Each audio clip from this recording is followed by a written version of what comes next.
Au cours du siècle dernier, nous sommes passés de la calèche à un monde grouillant de centaines de millions d'automobiles.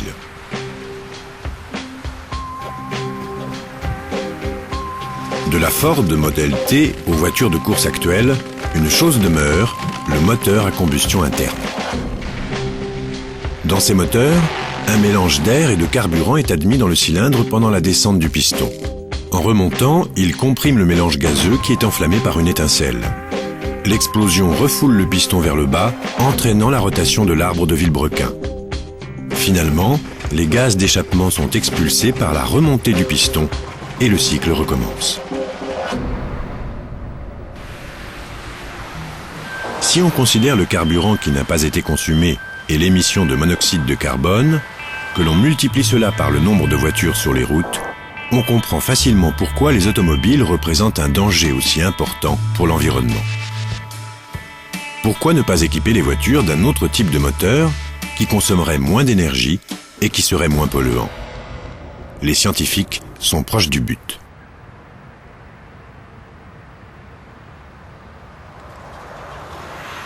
Ce bus peut atteindre une vitesse de 160 km/h.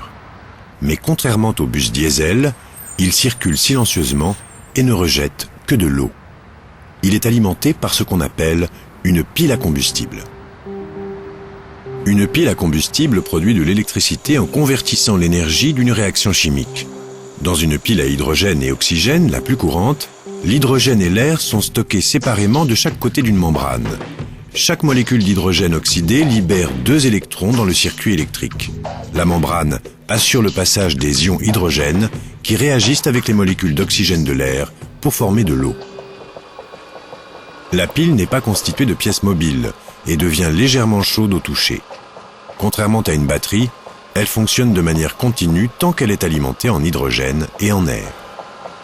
L'idée fait son chemin depuis longtemps, mais jusqu'à récemment, elle n'était pas assez efficace pour être applicable. C'est un ingénieur des Ballard Systems qui a finalement ouvert la voie aux applications potentielles des piles à combustible. Sa solution consiste en un nouveau type de membrane qui permet d'obtenir un rendement 4 fois supérieur.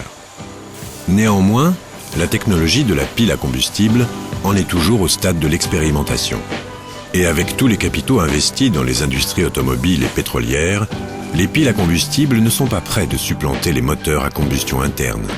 Pourtant, avec les problèmes de pollution atmosphérique et les crises pétrolières, un changement de politique énergétique est plus que jamais d'actualité.